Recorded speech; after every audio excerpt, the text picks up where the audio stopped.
हाँ जी, सत श्री अकाल दोस्तों, तुहाडे अपने यूट्यूब चैनल नॉलेज हब ते मैं तुहाडा स्वागत करता हाँ। अज आपां एक नवीं वीडियो लैके हाज़र होए जिस विच आपां जिहड़ी हैगी ह्यूमन बॉडी के जिहड़े टॉप 25 जिहड़े प्रश्न है, इंपोर्टेंट प्रश्न है जिहड़े पिछले प्रीवियस एग्जाम दे विच पूछे जाते हैं तो पूछे जा चुके उन्होंने बारे डिस्कशन करांगे। सो ये बहुत ही इंपोर्टेंट प्रश्न है जी, इन्होंने जरूर तुसीं नोट करना। ठीक है जी, जेकर तुहानूं कोई लिखाई समझ नहीं आई, कोई प्रश्न है तुहाडे मन च, तां तुसीं कमेंट बॉक्स दे विच कमेंट करके भी वो पुछ सकते हो। सो वीडियो दे विच आपां शुरुआत करते हैं पहले प्रश्न नाल। हाँ जी, अपने को पहला प्रश्न है कि नवजात बच्चे विच हड्डियां की जिहड़ी गिनती है वो कितनी हुंदी है। तो जिहड़ी हैगी 270 के करीब लगभग जिहड़ी है नवजात बच्चे विच हड्डियां की गिनती हुंदी है। तो जे आपां पूरी लाइफ के पीरीयड की गल करिए तो जिहड़ी हैगी अंदाजतन हुंदी हैगी जन्म समय बच्चों के विच जिहड़ी हुंदी है 270। ठीक है जी, तो जो बंदा बचपन दे विच हुंदा है, जन्म तो बचपन दे विच जिहड़ी हैगी इन्हां दी गिनती 350 हो जाती है। तकरीबन ने कोई पक्कियां नहीं है। जे तुहानूं इस दे नेड़े तेड़े किते ऑप्शन मिलती है तो जरूर तुसीं उहदे विच चूज़ करनी आ। तो जिहड़ी किशोर अवस्था तो बाद जिहड़ी इंसान दे विच जिहड़ी हड्डियां की गिनती है वो 206 रह जाती है। तो ये जिहड़ा मोस्ट इंपोर्टेंट प्रश्न है जी, इसनूं जरूर तुसीं नोट करना। उस तो बाद अगे अपने कोल प्रश्न है कि मानव खोपड़ी विच कितनियां हड्डियां जां अस्थियां हुंदियां ने। तो मानव की खोपड़ी दे विच जिहड़ियां हैगियां ने 8 हड्डियां हुंदियां नेगियां। ठीक है जी, तीजे नंबर पर अपने कोल है कि मनुखी शरीर की सब तो सख्त हड्डी किहड़ी है। तो ये तुहानूं पता ही होना कि जिहड़ी जबाड़े की जां जबड़े की हड्डी है वो सख्त हड्डी है मनुखी शरीर की। तो ये बहुत ही इंपोर्टेंट प्रश्न है, रेलवे दे विच 2-3 बार आया होया गा। ठीक है, उस तो बाद अगे अपने कोल प्रश्न है कि मानव शरीर में सब तो छोटी हड्डी किहड़ी है। जो तुसीं मेरियां पिछलियां वीडियोज़ देखियां तो उन्हां दे विच मैं इनकलूड किया होया कि मानव शरीर के जिहड़ी हैगी कन्न की हड्डी जिहड़ी हैगी कन्न दे विच पाई जाती है, जिसका नाम है स्टेपिस भी कह दिंदे ने इहनूं स्टेपिस। ठीक है, इसकी जिहड़ी लंबाई है, सॉरी थोड़ा गलत लिखा गया, ये 0.11 जिहड़ी इंच हैगी है इसकी लंबाई हैगी है। तो स्टेपिस जिहड़ी हैगी सब तो छोटी हड्डी है जिहड़ी कि कन्न दे विच पाई जाती है। इसकी जिहड़ी लंबाई हैगी वो 0.1 इंच हैगी है। उस तो अगे अपने कोल प्रश्न है 5 नंबर कि मनुखी शरीर विच पैर की जिहड़ी हड्डी है वो किस प्रकार की हड्डी हुंदी है। जिहड़ी मनुखी शरीर दे विच हड्डी है वो जिहड़ी हैगी वो एक तरह की खोखली हड्डी हुंदी है। जे तुहानूं किते पुछया जांदा कि मनुखी शरीर के किस हिस्से विच सब तो वध हड्डियां हुंदियां ने, तो जिहड़ी अपने हत्थ अते जिहड़ी अपनी कलाई जां कूहणी आपां कह दिंदे आ, इस दे विच सब तो वध हड्डियां हुंदियां नेगियां।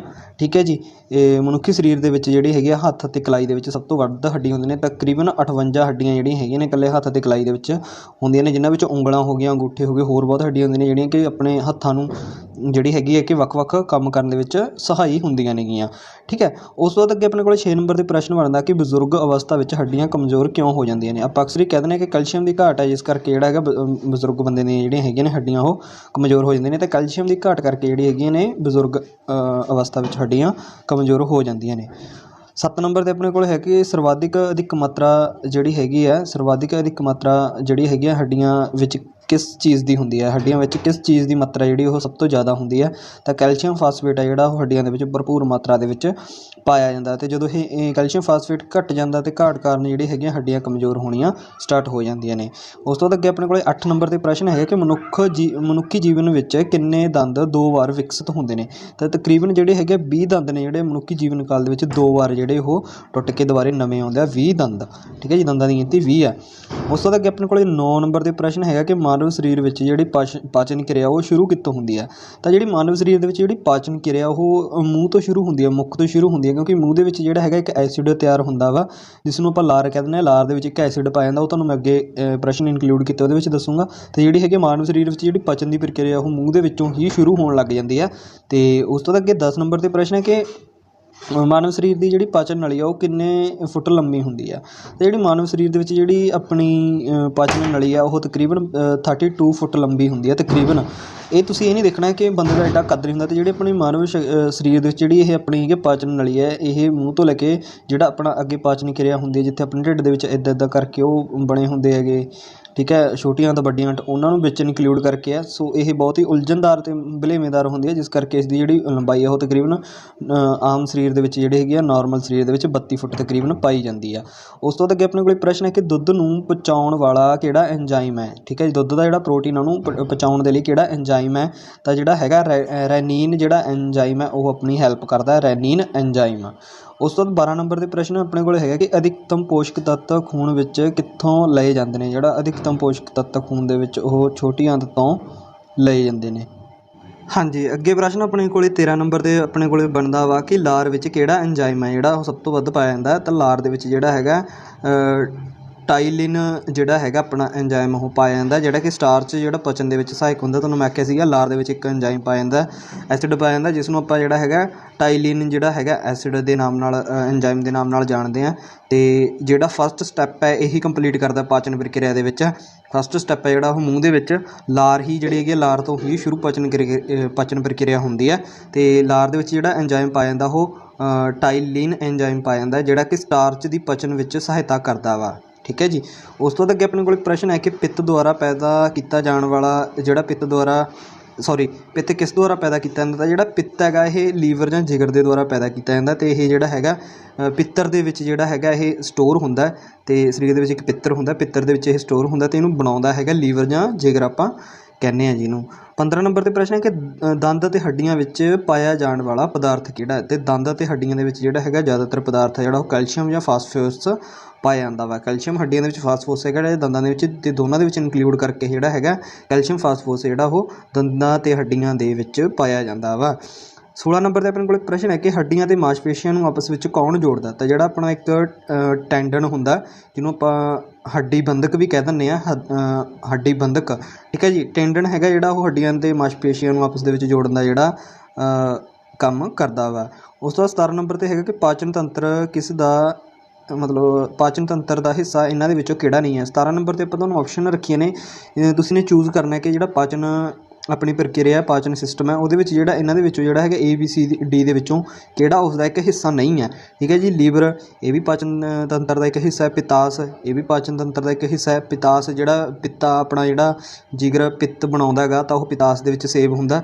ਠੀਕ ਹੈ ਜੀ। ਉਸ ਤੋਂ ਬਾਅਦ ਕਰਨੀਆਂ ਜੋ ਕਿ ਆਪਣੀਆਂ ਅੱਖਾਂ ਦੇ ਵਿੱਚ ਹੁੰਦੀਆਂ ਨੇ, ਅਤੇ ਛੋਟੀਆਂ ਵੱਡੀਆਂ ਅਤੇ ਜਿਹੜੀ ਹੈਗੀ ਆ ਇਹ ਪਾਚਨ ਤੰਤਰ ਦਾ ਇੱਕ ਹਿੱਸਾ। ਤਾਂ ਇਸ ਦੇ ਵਿੱਚ ਜਿਹੜਾ ਰਾਈਟ ਆਨਸਰ ਉਹ C ਹੋ ਜਾਊਗਾ। ਕਰਨੀਆਂ ਨੇ ਜਿਹੜੀਆਂ ਇੱਕ ਅੱਖ ਦਾ ਹਿੱਸਾ, ਬਾਕੀ A B ਅਤੇ D ਜਿਹੜੇ ਹੈਗੇ ਪਾਚਨ ਪ੍ਰਕਿਰਿਆ ਦਾ ਇੱਕ ਮੂਲ ਅੰਗ ਨੇਗੇ। ਉਸ ਤੋਂ ਬਾਅਦ 18 ਨੰਬਰ 'ਤੇ ਆਪਣੇ ਕੋਲ ਹੈਗਾ ਕਿ ਮਾਨਵ ਸਰੀਰ ਵਿੱਚ ਦੋ ਹੱਡੀਆਂ ਆਪਸ ਵਿੱਚ ਕਿਸ ਤਰ੍ਹਾਂ ਜੁੜੀਆਂ ਹੁੰਦੀਆਂ ਨੇ? ਠੀਕ ਹੈ ਜੀ। ਮੈਂ ਤੁਹਾਨੂੰ ਪਹਿਲਾਂ ਵੀ ਦੱਸਿਆ ਕਿ ਹੱਡੀ ਬੰਧਕ ਜਾਂ ਜਿਹਨੂੰ ਆਪਾਂ ਇੰਗਲਿਸ਼ ਦੇ ਵਿੱਚ ਇੱਕ ਮਿੰਟ ਸੌਰੀ ਥੋੜ੍ਹਾ ਜ਼ੂਮ ਕਰਨਾ ਪੈਣਾ, ਫ਼ੋਨ 'ਚ ਹੋਰ ਜ਼ੂਮ ਹੁੰਦਾ ਨਹੀਂ। ਤਾਂ ਮਾਨਵ ਸਰੀਰ ਵਿੱਚ ਜਿਹੜੀਆਂ ਦੋ ਹੱਡੀਆਂ ਨੇ ਆਪਸ ਵਿੱਚ ਜੁੜੀਆਂ ਹੁੰਦੀਆਂ ਨੇ ਤਾਂ ਉਹ ਜਿਹੜੀ ਹੈਗੀ ਆ ਹੱਡੀ ਬੰਧਕ ਜਾਂ ਹੱਡੀ ਜੋੜਕ ਦੇ ਨਾਮ ਨਾਲ ਜੁੜੀ ਹੁੰਦੀ, ਜਿਸ ਨੂੰ ਅੰਗਰੇਜ਼ੀ ਦੇ ਵਿੱਚ ਆਪਾਂ ਲਿਗਾਮੈਂਟਰੇਸ ਕਹਿ ਦਿੰਦੇ ਹਾਂ। ਲਿਗਾਮੈਂਟਰੇਸ। ਠੀਕ ਹੈ ਜੀ। ਲਿਗਾਮੈਂਟਰੇਸ ਜਿਹੜੀ ਹੈਗੀ ਆ, ਤੁਸੀਂ ਇਸ ਨੂੰ ਪਲੀਜ਼ ਨੋਟ ਕਰ ਲੈਣਾ। ਮੈਂ ਸਪੈਲਿੰਗ ਬੋਲ ਦਿੰਦਾ, ਲੱਲੇ ਨੂੰ ਸਿਹਾਰੀ, ਗੱਗੇ ਨੂੰ ਕੰਨਾ, ਠੀਕ ਹੈ ਜੀ, ਮੰਮੇ ਨੂੰ ਲਾਮਾ, ਉੱਤੇ ਬਿੰਦੀ, ਠੀਕ ਹੈ, ਟੈਂਕ ਦੇ ਪੈਰ 'ਚ ਰਾਰਾ ਸੱਸਾ। ਲਿਗਾਮੈਂਟਰੇਸ ਜਿਹੜਾ ਹੈਗਾ ਇਹ ਹੱਡੀਆਂ ਦੇ ਜਿਹੜੇ ਆਪਸ ਦੇ ਵਿੱਚ ਜੁੜੇ ਹੋਣ ਦਾ ਇੱਕ ਕਾਰਨ ਹੈ। ਅਤੇ ਹੱਡੀਆਂ ਨੂੰ ਇੱਥੇ ਕਨਫਿਊਜ਼ਨ ਪੈ ਸਕਦੀ ਹੈ ਕਿ ਇਹ ਤਾਂ ਹੱਡੀ ਆਪਸ ਦੇ ਵਿੱਚ ਹੱਡੀ ਨਾਲ ਜੁੜੀ ਹੁੰਦੀ ਹੈ। ਇਸ ਕਰਕੇ ਜਿਹੜਾ ਮੈਂ ਤੁਹਾਨੂੰ ਉੱਪਰ ਆਖਿਆ ਕਿ ਜਿਹੜੀ ਹੱਡੀਆਂ ਅਤੇ ਮਾਸਪੇਸ਼ੀਆਂ ਜਾਂ ਹੱਡੀਆਂ ਅਤੇ ਪੇਸ਼ੀਆਂ ਜੁੜੀਆਂ ਹੁੰਦੀਆਂ ਨੇ ਉਹ ਜਿਹੜੀ ਹੈਗੀ ਟੈਂਡਨ ਦੀ ਵਜ੍ਹਾ ਦੇ ਕਰਕੇ, ਟੈਂਡਨ ਕਰਕੇ ਆਪਸ ਵਿੱਚ ਜੁੜੇ ਹੁੰਦੇ ਨੇ। ਟੈਂਡਨ ਇਹਨਾਂ ਨੂੰ ਜਿਹੜਾ ਹੱਡੀ ਅਤੇ ਪੇਸ਼ੀਆਂ ਨੂੰ ਆਪਸ ਵਿੱਚ ਜੋੜਦਾ। ਅਤੇ ਜਿਹੜੀ ਹੱਡੀ ਨਾਲ ਜੁੜੀ ਹੁੰਦੀ ਆਪਸ ਦੇ ਵਿੱਚ, ਤਾਂ ਹੱਡੀ ਹੈ ਜਿਹੜੀ ਹੱਡੀ ਦੇ ਨਾਲ ਉਹ ਹੱਡੀ ਬੰਧਕ ਜਾਂ ਫਿਰ ਜਿਹੜਾ ਮੈਂ ਤੁਹਾਨੂੰ ਦੱਸਿਆ ਕਿ ਲਿਗਾਮੈਂਟਰੇਸ ਦੇ ਨਾਲ ਜਿਹੜੀ ਉਹ ਜੁੜੀ ਹੁੰਦੀ ਆ। 19 ਨੰਬਰ 'ਤੇ ਆਪਣੇ ਕੋਲ ਪ੍ਰਸ਼ਨ ਹੈ ਕਿ ਸਾਡੇ ਸਰੀਰ ਵਿੱਚ ਲੂਣ ਜਾਂ ਨਮਕ ਦੀ ਮਾਤਰਾ ਕਿੰਨੇ % ਹੁੰਦੀ ਹੈ? ਤਾਂ ਜਿਹੜੀ ਆਪਣੇ ਸਰੀਰ ਦੇ ਵਿੱਚ ਲੂਣ ਦੀ ਮਾਤਰਾ ਹੈਗੀ ਆ ਉਹ 0.4% ਜਿਹੜੀ ਹੈਗੀ ਆ ਉਹ ਸਰੀਰ ਦੇ ਵਿੱਚ ਲੂਣ ਦੀ ਮਾਤਰਾ ਉਹ ਪਾਈ ਜਾਂਦੀ ਆ। ਉਸ ਤੋਂ ਅੱਗੇ ਆਪਣੇ ਕੋਲ 20 ਨੰਬਰ 'ਤੇ ਪ੍ਰਸ਼ਨ ਬਣਦਾ ਵਾ ਕਿ ਭੋਜਨ ਤੋਂ ਪ੍ਰਾਪਤ ਊਰਜਾ ਕਿਸ ਰੂਪ ਵਿੱਚ ਮਾਪੀ ਜਾਂਦੀ ਹੈ? ਜਿਹੜੀ ਭੋਜਨ ਤੋਂ ਆਪਾਂ ਨੂੰ ਕੋਈ ਵੀ ਊਰਜਾ ਪ੍ਰਾਪਤ ਹੁੰਦੀ ਹੈ ਤਾਂ ਉਹ ਕੈਲੋਰੀਜ਼ ਦੇ ਵਿੱਚ ਮਾਪੀ ਜਾਂਦੀ ਹੈ। ਠੀਕ ਹੈ ਜੀ।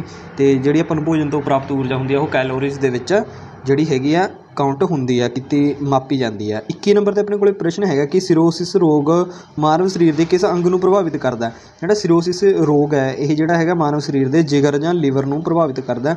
ਲੀਵਰ ਅਤੇ ਜਿਗਰ ਦੋਵੇਂ ਸੇਮ ਹੀ ਨੇ। ਅਤੇ ਜੇ ਹਿੰਦੀ ਦੇ ਵਿੱਚ ਤੁਸੀਂ ਚੂਜ਼ ਕਰੋਗੇ ਤਾਂ ਕਈ ਵਾਰੀ ਤੁਹਾਨੂੰ ਪੰਜਾਬੀ ਦੇ ਵਿੱਚ ਆਪਾਂ ਨੂੰ ਪਿਓਰ ਪੰਜਾਬੀ ਦਿੱਤੀ ਹੁੰਦੀ ਹੈ, ਤਾਂ ਹਿੰਦੀ ਦੇ ਵਿੱਚ ਇਹਨੂੰ ਯਕਰਤ ਕਹਿੰਦੇ ਨੇਗੇ। ਠੀਕ ਹੈ ਜੀ। ਅਤੇ ਲੀਵਰ ਹੈ ਜਿਹੜਾ ਇੰਗਲਿਸ਼ ਦੇ ਵਿੱਚ, ਜਿਗਰ ਹੈ ਜਿਹੜਾ ਪੰਜਾਬੀ ਦੇ ਵਿੱਚ ਇਹ ਹੈਗਾ ਵਾ। ਅਤੇ ਜਿਹੜਾ ਸਿਰੋਸਿਸ ਰੋਗ ਆ ਉਹ ਲੀਵਰ ਜਾਂ ਯਕਰਤ ਨੂੰ ਜਿਹੜਾ ਪ੍ਰਭਾਵਿਤ ਕਰਦਾ ਵਾ।